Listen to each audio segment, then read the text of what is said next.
Netcasts you love. From people you trust.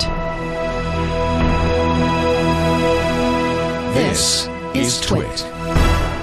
Bandwidth for FourCast is provided by Cachefly at CACHEFLY.com. This episode of FourCast is brought to you by Netflix. Watch thousands of TV episodes and movies on your PC, Mac, iPad, iPhone, or TV instantly, all streamed directly to you, saving you time, money, and hassle. For your free 30-day trial, go to netflix.com/twit. What sort of future do you think we're heading for? How will we live as we slip into the 21st century?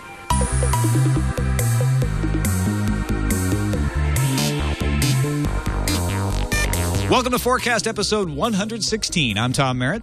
And I'm Scott Johnson. Could you have predicted we would do 116 episodes, Scott? No, I couldn't even predict that 115 would be done without me, but I just want to throw a big thanks out to our mutual friend and cohort, Mr. Brian Ibbett, for sitting in. I hear it was a fantastic episode. It was. Ibbett served you well, and he's welcome back anytime in that chair if we can't have Scott Johnson, which nobody can replace Scott Johnson. Well, that's what my wife keeps telling me, but it's great to be back. 116 that's shows because later, that's because of the insurance, I think. That's right. A whole different matter. I'm guessing, I could be wrong, and this is a bit of a future guess here, but I'm guessing we have two fantastic guests on the show today. That is a very good prediction. Returning guest joining us from the Washington Center for Politics and Journalism, of which I am an alum, Mr. Terry Michael.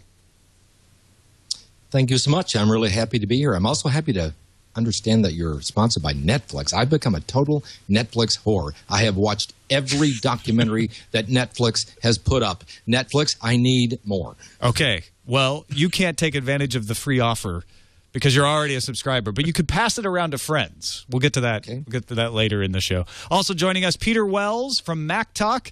We've had Peter on Tech News Today before. Welcome to FourCast, Peter. Well, thank you, Tom. I feel completely out of my league here, but thanks for having me. Oh, no. Don't feel out of your league. You have the advantage on us, sir. You're in Tuesday while we're still in Monday. So you actually, in Australia, in Sydney, Australia, you know what's going to happen. You could just make all your predictions about Tuesday morning. Yeah. Well, I can definitely predict that my neighbor is going to start mowing the lawn very soon, and hopefully you won't hear that. But it's a beautiful day down here. Excellent. Well, thanks for joining us early, I guess, in the morning. It's not too early, but appreciate it. Absolutely. Let's get to a prediction from one of our listeners. Jonathan wrote in to fourcast@twit.tv and said, I just listened to episode 114. Tom's question about who would rule the first space colony got me thinking. I'd have to say Google would be the first. All it takes is someone inventing a super high-speed method for transmitting data from satellites to the moon.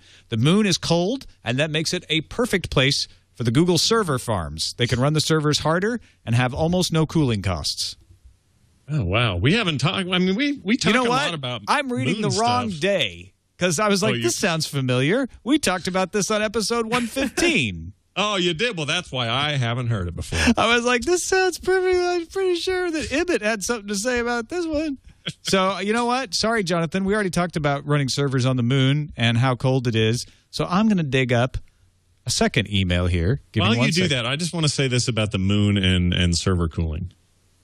Just my own take, since I wasn't here for that episode. The idea that the moon could be used for more than just our normal stuff, which is just like, we're going to figure out how to get, people there and colonize it, and we also want to be able to grow, plants and vegetation and do that in some sort of dome. That's all boring sci-fi we've seen a million times. Nobody has ever come to the table and said, dude, we could totally cool all these, super hot servers up there. It's a brilliant idea. It's practical. It's pragmatic. Google has the money. Brilliant idea. I know this is a rehash. I'm just saying. If I'd have been here, I'd have been all over this. All right, Sean wrote in and said, my girlfriend, another friend, and I bet my brother-in-law that in the year 2050, there will be a robotic soccer team that will win the World Cup. Obviously, they're at the beginning stages right now, just trying to get the robots to kick the ball in the right direction. But 38 years is such a long time for technology to evolve. What do you guys think? Can robots win the World Cup in 2050? Will it be sometime after, before, or never? Or will they just rise up and kill us all before then? Okay, I think we will be deep in prototype mode by 2050. I don't think we're at that. That's too soon for us to be comfortable with the idea that our competition is being started, played, and then finished by a bunch of machines. I don't think we'll be ready for that. But I could see us doing some sort of, I don't know, preliminary games, stuff that happens out of seasons. It's just for show, kind of like the NBA All-Star Game, for example. Just an example. Or the what's the stupid football one? The NFL. The Pro Bowl? The Pro Bowl, that stupid, horrible game. Let's take out people out of that game because that game is dumb. Everybody doesn't want to hurt each other. But the whole points of wait a minute, though. The whole points of those games are you get to see the stars all playing on the same teams. If you replace them with robots, it doesn't quite have the same appeal. But I don't know a single NFL fan who actually likes that. Like, they get to see the people they care about during the regular season when they're giving it their all, when they're really fighting hard. So instead, Tom, let's meet in the middle here. Instead of actual professional NFL football players, robots, but gussied up to look like their real-world counterparts. Now, that is a game that you and I would both attend. I would watch that. Okay, I'm wrapping my head around this. So it's kind of a Simone thing, right? Or not exactly a Simone. What am I thinking of? I guess it's a replicants thing, where it's a little bit. It's robo stars. Imitating the actual but stars. Much stupider. So you want to see, you're looking for like real, like synthetic skin and all that. I'm not talking about that. I'm talking about like blocky heads and a real bad mustache that looks a little bit like player X from so-and-so team. Like just cheesy, bad, like the robots don't even know who they're playing. That's the kind of game I'm interested in seeing. Peter, are you a fan of the football, the soccer? Not the soccer. No, I'm an AFL man. But I don't know whether we will see the robots by 2050. But whenever they are perfected, I'd really love to see a robots versus humans on steroids match. I think that'd be a fantastic watch. Well, I like that. There you go. Now we're talking. So it's humans. You can do whatever you want. This isn't the Olympics. Juice up. See if you can outdo machines. Absolutely, yeah. So it's kind of like the best of science on both sides of the field going at it. It's organic chem versus computer science department. Indeed. Terry, what do you think? Is that a horrible notion? I really don't know. I'm going to defer to you, robot experts, on that. You don't care. You don't care about soccer or robots. It's soccer. It's football, whichever it is. Robots, no. I'm more human stuff. Crazy politicians, right. Some of whom are robotic, as a matter of fact. In fact, there's one I have in mind right now. He could be the next president of the United States. Are there robots in Congress? I'll tell you, in Congress, there are knee-jerk reactors, and I guess that's robotic. They don't do any thinking, as a matter of fact. In fact, I think probably robots may be more human than most of the members. Than most of the congressional. All right. Fair enough. Thank you, Sean, and thank you again, Jonathan, for your emails. Send us your predictions. Email them to FourCast@twit.tv. That's FourCast@twit.tv. Or post them up on our blog, FourCastPodcast.com. All right. This episode of FourCast brought to you by Netflix, streaming you thousands of TV and movies right to your screen. Whatever that screen is hooked up to. It can be hooked up to an Xbox. It can be hooked up to a Nintendo Wii. It could be your tablet screen. It could be your phone screen. They're all over the place. With Netflix, you can watch movies and TV shows instantly. We actually, Scott and I, watch almost all the pilots that we do for the Autopilot show on Netflix. Yeah, we die without it. In fact, it's useful for us on Autopilot. It's very useful for me for FilmSack. It's so funny how it's become more than just a piece of sort of an entertainment source for me. It's become this like crucial part of shows we do. It's crazy. And you can try it now for 30 days free. This is what I was telling you earlier, Terry. If you know someone that you want to hook on Netflix, go to netflix.com/twit, and they can try out Netflix absolutely free for 30 days. You could write it down on a fancy piece of paper and make it look like you're giving them something like from you. Okay, well, it's sort of like being hooked on a drug. I'm there every night now. Strangely, I never watch television. I never go to movies. But once I found the streaming video and once I found the documentaries, I've learned. I used to, as a print person, I said, I really can't learn much from a documentary, but I really have learned a lot, particularly a lot about science and tech issues, too. So, gosh, I had no idea that you were sponsored by Netflix, but I'm a real Netflix fan. Have you watched Lilyhammer? Have you looked at that? That's their original show. It's got the guy from The Sopranos in it. No. I was hooked on Mad Men. I watched I think I watched it within 2 nights. Every single episode of the first 2 seasons. Excellent. I didn't even know what Glee was until I started watching. That's funny. I got tired of Glee, but it was sort of fun to watch that for a while. Nice. But you know, and here, if I'll mention a cable network, CNBC has just put up all their 1-hour documentaries, and nice. I've watched every single one of them. It's like candy. That's the thing. You get in there, you just start watching stuff, and you find more stuff like that, and it's good at suggesting things. Try it out, folks. Netflix.com/twit. We thank them for their support of FourCast. All right, let's get to the meat of the show. Let's get to the predicting. Peter Wells, all kidding aside, you've probably got some good predictions for us, so we'll start with you.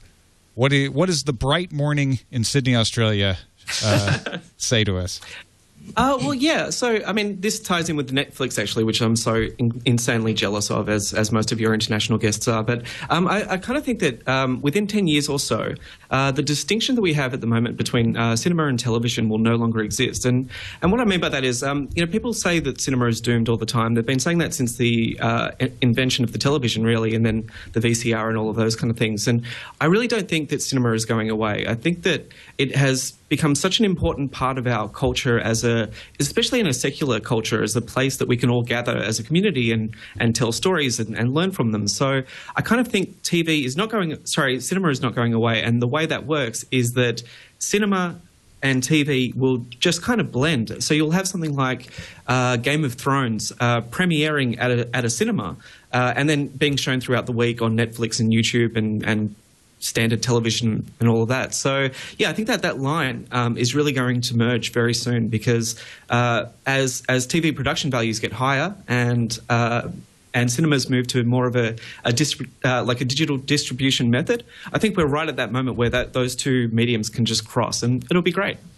So, Peter, here's a question for you. So, a good case for this was probably that John Carter or whatever it is. What is it called? John Carter, Man of Mars. It was just called John Carter. Yeah, they didn't. I missed the whole thing, so I didn't go to it. I thought it was the dude because that's the exact same character name as Noah Wiley's character in ER, which always cracked me up. But anyway, and I know it's based on a comic and all that, so keep your emails to yourselves, people. But what I'm saying and what I'm coming to this at is this: if that movie had come, it tanked here in the States. It's doing okay internationally, in fact, better than people expected.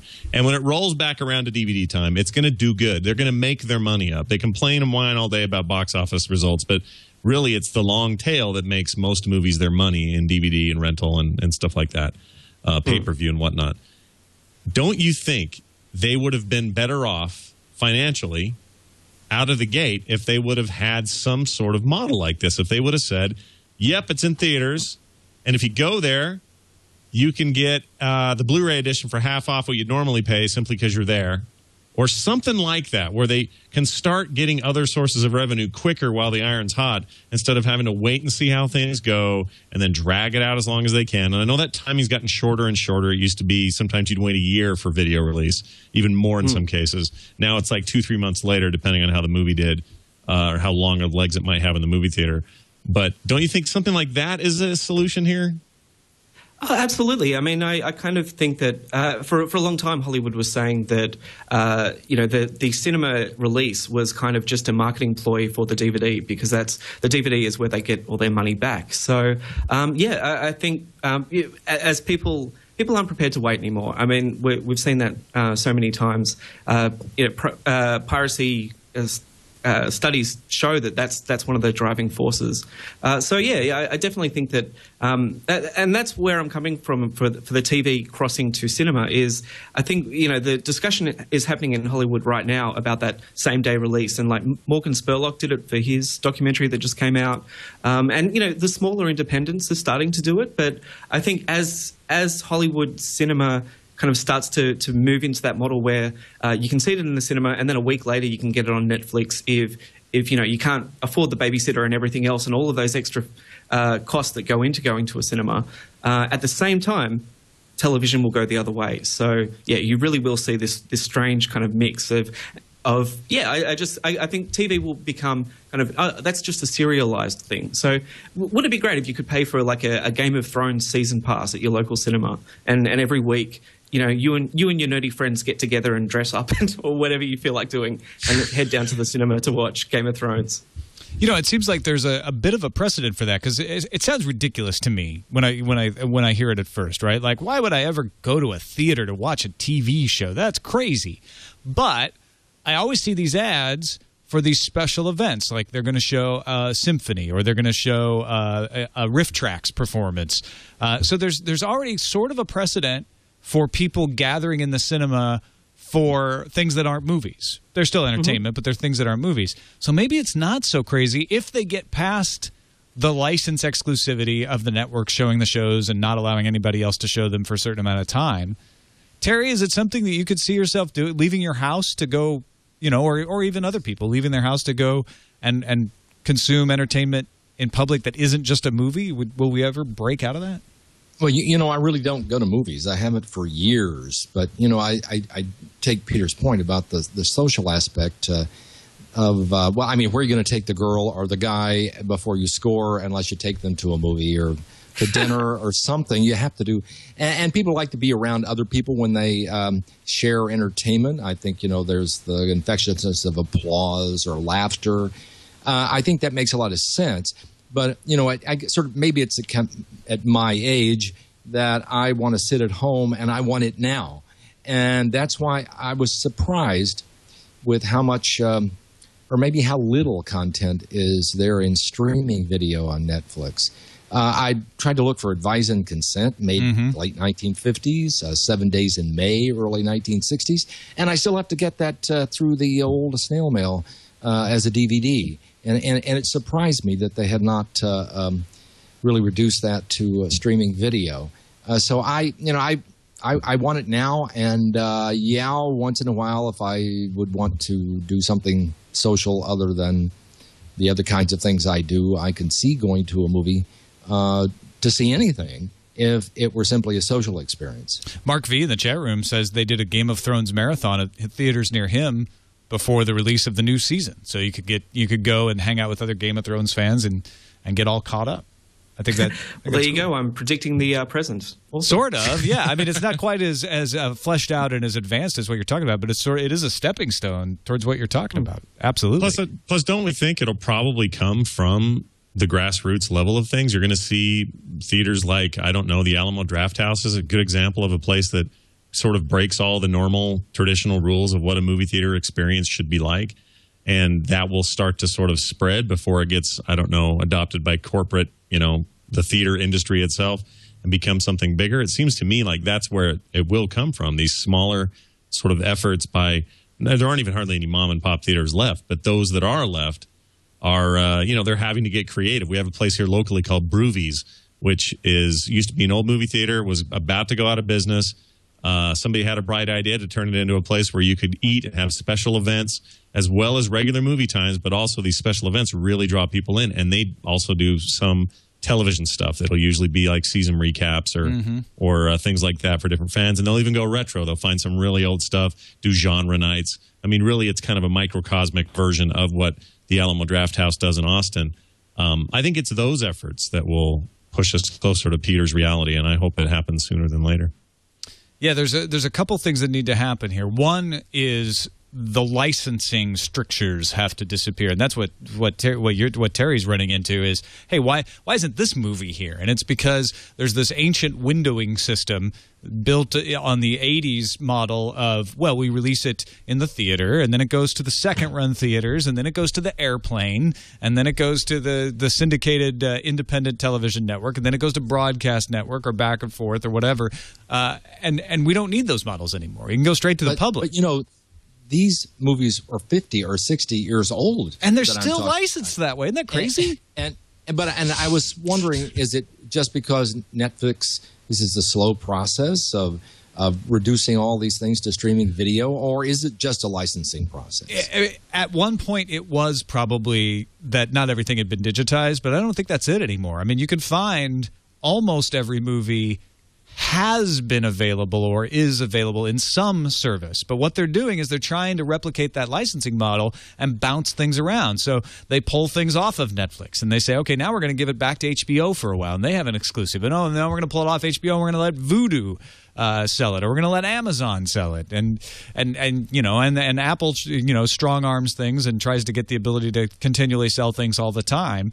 But we've got to get over the inertia of the industry liking the fact that they can play one medium off against each other, because you can't anymore, and they're trying to fake that. I think the other thing too, and Peter, I'd like your thought on this, is the form is got to change as well. And you touched on this when you say that TV shows sort of are just serialized stories. We saw this in literature, right? Novels actually grew up out of serialized stories. All of Charles Dickens' novels were serialized and then collected later into books. And we kind of have that going on with DVDs, right? Which is taking the serialized story and collecting it into a book-like format. Of course, we don't need the book anymore. We can just download it.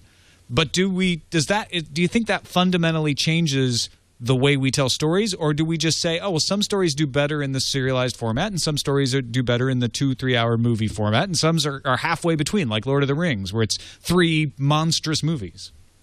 Yeah, I think all of those models can exist. I mean, I think, yeah, some stories like Game of Thrones, you could only tell, probably, I haven't read the books, but I'd imagine you can only tell those kind of stories over a 60-hour period. And I kind of do think that something like Lord of the Rings probably would have done much better as a HBO series than as the 9-hour special edition versions that they released in the cinema. But I think that they can both kind of sit side by side, and that's why I mean that I think that distinction is going to go away, because some made-for-television movies might be good enough. I'm kind of contradicting myself as I say that, but you know what I mean, that some stories will just be 2 hours long and some will be 1 hour long every week for 12 weeks. And that's the distinction. It's not going to be a distinction of movie or television. Mm-hmm. Yeah, it's just, I'm this also is a serialized intrigued story. by the whole long tail question, because I'm in discussions right now with some people after 23 years of never really capturing the video of any of my seminars. I do 25 a semester, to do a 90-minute documentary and perhaps a series of 10-minute YouTubes that will be teaching aids. And, I'm wondering, is this so limited in interest among political junkies that I could either make any money out of this or really use it as a teaching tool? And so I'm about to embark upon my own experiment as to whether I can capture audience with something that is really at the really thin end of the long tail. I assume most of your viewers and listeners know what the long tail is. Yeah, they're sitting on it right now. I think it's important to note that you, now more than ever, is your chance to do this. Like, I don't think there has ever been a time more suited or better suited for what you're talking about. It's still an issue of what's the niche and how big is that niche, and is that niche worth it, and all that sort of stuff. Those questions still exist. But 20 years ago, 15 years ago, you would have had 0 options. Chances are you'd have to videotape your own thing, distribute it through friends. There would be, 0 mass distribution of any sort, or even that potential. With YouTube and 10-minute slotted, talks or whatever, you have a real chance to reach a lot of people who may or may not be, chomping at the bit for something like this. But now you can find out so cheaply as to whether or not they're chomping at the bit, that you kind of benefit either way. Like, it's a beautiful time to be on that long tail, in my opinion. I would absolutely. Well, I wouldn't kill, because that's the wrong threat to give to people. But I would love that if I could have the videos from when I was in the Washington Center for Politics and Journalism. Some of those seminars were, I still to this day I remember them. But one in particular, Gwen Ifill, who was at the New York Times at the time, and Linda Wertheimer, who was hosting All Things Considered, were there together. And I asked them, do you think journalists can be objective? And they both had very different answers to that question. And I wish I had them verbatim. I wish I could watch that again. So I think that's a fantastic opportunity that we have now. And again, you're right. It's long tail. I know at least that I have all those the elderly who watch C-SPAN, who are tied to C-SPAN every day. I do think, I'm sort of kidding, I do think I have an audience there. Yeah, it's just absolutely. Putting this together and producing it will be some expense. You look at things like TED Talks, you look at things like Khan Academy. I mean, those are similar sorts of situations, and they're doing well, and they're doing good things. Let's actually move over to your prediction, Terry, since we're drifting into your area anyway. What do you got for us? Okay. Well, this is going to be controversial, particularly to a lot of people who are sitting where you are right now in the Bay Area and down the road at a place called Foster City, California, where there's a drug company located. In context, I would urge anyone who's never read it to read Dwight Eisenhower's farewell address. It's best known for the military-industrial complex, but he also questions the potential tyranny of science when it's government-funded. He says in that long speech, he says that a government contract may become a substitute for intellectual curiosity. My prediction is that within about 5 years, the biggest fraud in medical history and the most harmful is going to be exposed. It's going to take a lot of time because it's so insinuated itself in the culture. And I'm talking about the claim that a mysterious retrovirus called HIV caused an amorphous syndrome called AIDS. The fact is, just look at the fact that no white heterosexual epidemic of this so-called retroviral disease has ever occurred in the white West. It's only been in the risk groups, and really only one gay men, and it was not caused by a retrovirus, for those of us who've studied this for years. And what's happening in Africa, the so-called epidemic and pandemic, it's the old diseases, malaria, tuberculosis, the old malnutrition, the old lack of clean drinking water, the lack of basic sanitation. That's why people have been having immune systems collapse. And putting this in, again, in a science context, the fact is that people want to shut down arguments today when they're seeking grants, and they don't want any opposition to their scientific theories. That's true with climate change, and it's true with this question of whether a mysterious pathogen creates an amorphous syndrome. And so what do? They throw out that word denier and denialist.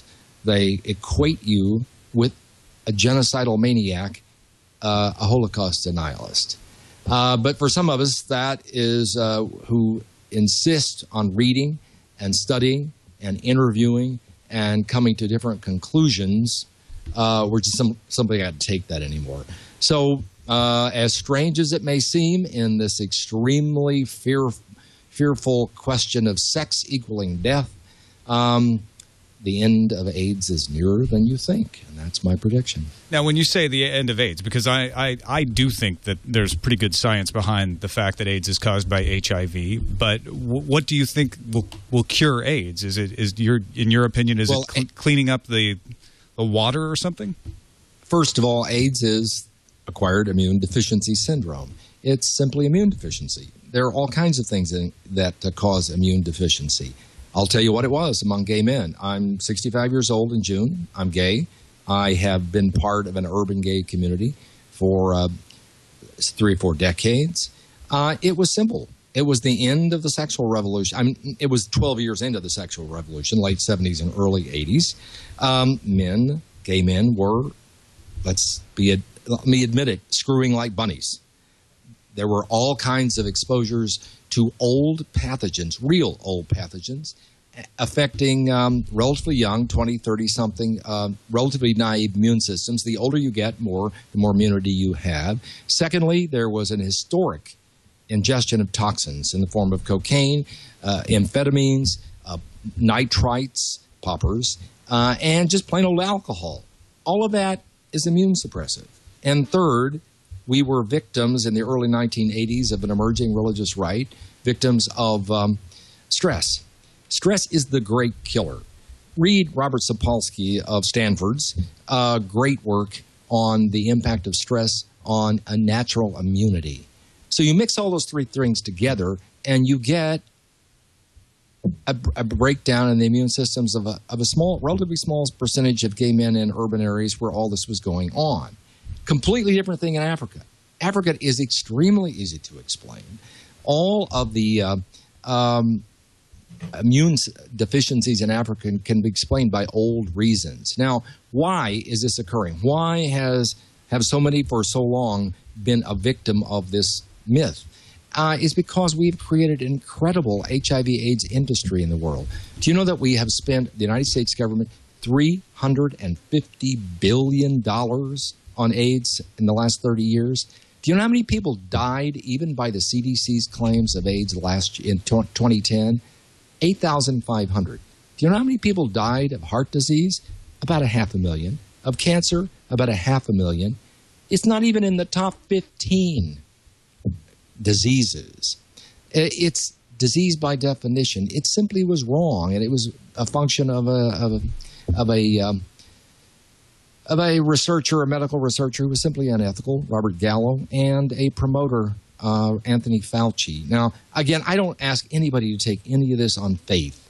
I don't take anything on faith. Faith is for religion. But let me just say to you as a final word here, if you'd like to read a summary of what I said with a lot of details, a lot of links, you can go to my website, terrymichael.net, and see my – by the way, I did not think anything about this until about 5 years ago, until I stumbled on all of the – and I've read about 20 books, scores and scores of research papers. So, again, I don't take it on faith. I take it on evidence. And I will bet you that most people who think that HIV equals AIDS have not the slightest clue of the science or the epidemiology. They simply take it on faith. Now, do you deny that the consensus of scientists is that HIV causes AIDS? Oh, yes. The science consensus comes from what Eisenhower warned against. If you start throwing grant money out there, people seek it. There was not – do you know that Anthony Fauci has been head of the National Institute for Allergy and Infectious Diseases for 28 years? Only J. Edgar Hoover, probably as an unelected bureaucrat, has exceeded Fauci. Fauci wanted to make a name for himself as an infectious disease specialist. He holds the purse strings tightly on all research. He has never, and I underscore the word never, allowed any research into the original theory of why immune systems were breaking down, which I just described. Old pathogens, ingestion of toxins, and stress. Not $1 has the man ever allowed to be used to do that research. It doesn't surprise me that most people have no questions about this. I didn't until 5 years ago. I stumbled onto, and let me say, it's the internet that allows it. It's the internet that allows the fact that all of this thought was kept from being part of public discourse. Do you know that there was not a single peer-reviewed paper published when Margaret Heckler on April 23rd, 1984, with Galliner present, said the probable cause of AIDS had been found? No peer-reviewed pressure. That is peer-reviewed papers. That is anti-science. I know this is hard to believe for people. I don't ask anyone to take it on faith. I ask people to do reading. And particularly, as the last word I will say on this, there is a filing before the Food and Drug Administration right now for people to take highly toxic chemotherapy called antiretrovirals who are HIV negative. That is, they don't test for the set of proteins that are called an HIV test. That is insane. And I think the FDA probably will approve it because those drugs went from an $8 billion part of the pharmaceutical in terms of the pharmaceutical industry in 2007. Last year, they were a $17 billion segment of the pharmaceutical industry. Tremendous money is going in this. This is not, I'm not talking about conspiracies here. This is not people sitting around a table. This is just science gone wild. All right. Well, you didn't expect that. I didn't expect that, and I disagree with it. But I don't have enough research to debate you on it. You and I sometime will exactly. If you have to do the reading, or you can't disagree with it. Well, from what I have read, there has been good evidence that HIV causes AIDS, but it's not conclusive evidence. There has been good evidence that treating HIV actually cures AIDS. And there's also, I've seen some really good evidence that sowing doubt on the causes of AIDS can cause negative sociological effects. Now, that's not a reason to disbelieve it if it in fact isn't caused by that. And I'm not going to be able to go point for point because I haven't looked into it in depth enough. But it is certainly something that I'm not prepared to debate for. But from what I have read, I think it's clear that there is a link. And from there, we would get into a debate that is similar to debates about evolution or about climate science, where you just start coming up with rhetorical maneuvers, and I don't want to get there because you have to do the reading. Frankly, I've read 20 books, scores and scores of papers. If you don't do the reading, you just simply cannot have a basis for arguing until you do. Well, how's this for steering this toward a prediction that I have zero basis to argue one way or the other on this point either. But the idea, so I'm going to be a little science fiction here, but the idea that one day there is a huge catastrophic leak somehow, something comes out, some new deep throat in the future, talks to a couple of reporters, and there's a huge governmental admission of some terrible medical experiment or some virus they created in a lab that didn't tell anyone about that ended up wiping out 18 million people or whatever thing it is. That is actually a thing I think is probably on the horizon at some point. It's already, many people would argue, has already happened. Right here in St. George, Utah, there's people still up in arms about the nuclear testing that was happening in the desert back in the 50s, and people still dealing with the ramifications of that and government deniability and all this sort of thing. So I don't think it's too far from the Post to say, well, forgetting about the nitty-gritty of that particular claim, there probably will come a day where, and I'm not even saying it's our government necessarily, but some governmental body is holding on to some real big secret that eventually will probably, come out. Will that change society? Will it change the fundamental zeitgeist of how we feel about things? I don't know, but certainly seems plausible that that's in our future. And I would recommend to folks that you look into the issue absolutely yourself. Look at the books that and the sources that Terry cited. Look at the CDC.gov. Check out the New Humanist if you want to see a side that fights against the folks that say that HIV is not causing AIDS. And like he said, I absolutely agree with him that you should make up your mind yourself by looking into the issues and reading things yourself. So let's move on to 4 questions. Scott Johnson. 4 questions. Sweet. I love this part of the show. It's where we ask 4 questions of our guests. They're not allowed to think too hard about it. They must answer from the gut. I'll be asking my questions of Peter. Peter, are you sitting comfortably? Yes, I am. In the future, you are. All right, here's your first question. God, that was easy. Not bad. If the end of the world is made into a movie before it happens, who do you think the director should be? Scorsese.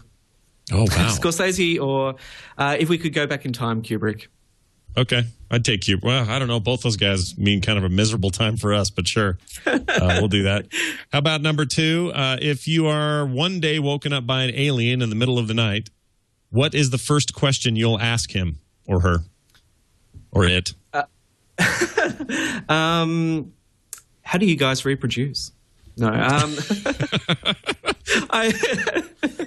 Nice. I have no idea. I have no idea. Detailed description, illustrations. You want the whole schmear. Got it. Next question, third question. By the way, the correct answer to that last one was exactly what you said. I don't know. When sliced bread no longer exists, what will be the new phrase that starts with, quote, "That's the best thing since sliced blank"? Oh, sorry. Is this me again? Yeah, you again. Oh, sorry. The best thing since sliced meatloaf? I don't know. Sorry. I thought you threw to Tom. I must admit, I was thrown a little bit by the earlier prediction. So, yeah, it'll throw you off a little bit. Next one. When the tree, this is your last question. So here you go. This is your chance to take all the money. When the trees rise up and take the planet back, which do you prefer? Yep. A quick death, lifetime servitude to the tree overlords, or leader of the anti-tree rebellion? Well, as a podcaster, I think I could definitely round up some of the support for the trees. And I, for one, welcome our new tree overlords. That is the correct answer, and you have passed. Ladies and gentlemen, Peter Wells has passed. Tom, I hand the baton to you. All right, Terry, we lost you there on Skype, but I'm glad you're back. Are you sitting comfortably? I just noticed. I think that it was probably the an HIV/AIDS industry. They were after you. Try to stop me before I refute them again. Question number 1. Who will win the 2012 presidential election in France? I think Sarkozy will win. Do you think so? Now, see, he lost the first round, but not by leftists much. It was almost a tie. They tried to out-left him, so he decided that he would put a 75% tax, I think, on everybody making over $1 million, or how many euros that is. But in the end, I think he's a pretty good demagogue. I think he'll win. Question number 2. In the famous HBO special, The Man Who Saw Tomorrow, it is claimed that a man in a blue turban will team up with Russia to wage nuclear war by 1999. So what happened? I don't even understand that. Why? Nostradamus predicted we'd all be dead in a nuclear war. How did we survive? I'm not even sure we're real. That's the possible answer to that. We may be just part of a dream, and anything can happen. So maybe we'll survive and we will all die in a nuclear holocaust. Or we'll be all shot up into heaven during the rapture, and then we can not even worry about that stuff. Question number 3. Is the passing of Dick Clark the true sign that there will be no 2013? It's the Forget the Mayans. sign that we are not immortal, even though the Lifetime Teenager appeared to be a case for that. And question number 4. In the 2060 election, how many major parties will there be and why? 2060. 2060. You know, I think they're going to still be 2. I'm still a believer that our political system needs... Nope. What does it need? 2 parties. It needs frozen man face. Skype froze. Frozen man face. And the connection was so good up until then. All right. Well, there are going to be 2 parties. There you go. Scott Johnson, probably the weirdest episode of FourCast I've ever done. Quite possibly, yeah. A very unusual episode of FourCast, but props to Peter for going for the... I'm back. Oh, okay, there you are. All right, there you go. So there are going to be 2 major parties because... I thought my Verizon DSL was great, but it must be a problem. But I was going to argue that there are a group of libertarians who argue that independents are going to be the wave of the future, that both political parties are going to be pretty irrelevant. They may help organize choices, but the balance of power is going to be held by those of us who think of ourselves as individuals who don't align ourselves with either political party. So I think we'll still have structures that help make choices in campaigns and governance, but I think increasingly those of us who are empowered at the desktop with information, with technology, with finance, will hold the balance of power. All right, and that is 4 questions, and we are done. Scott Johnson, thank you both for being with us. Peter Wells, of course, thank you for hanging out, getting up not terribly early, but you know, morning time. Thank you, Tom. In Sydney. Appreciate you coming along. Tell folks about Mac Talk and where they can find you online.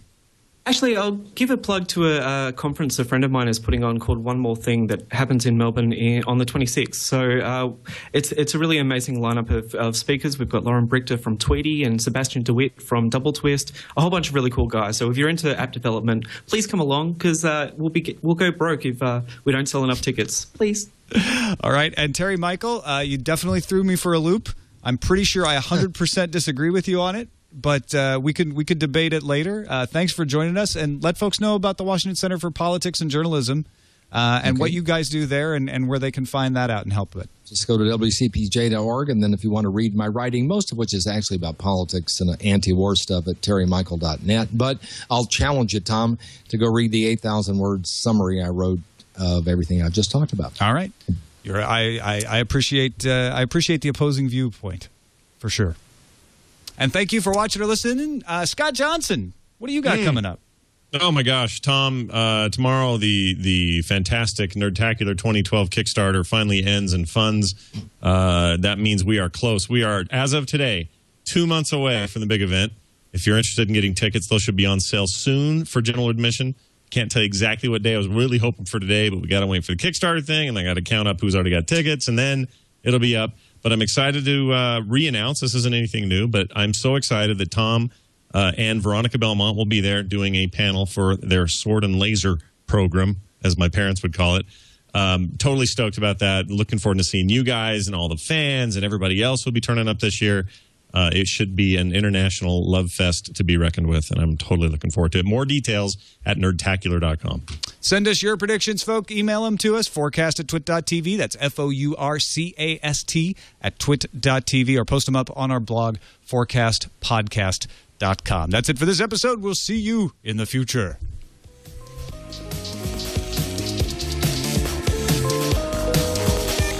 But it's only 32 years away.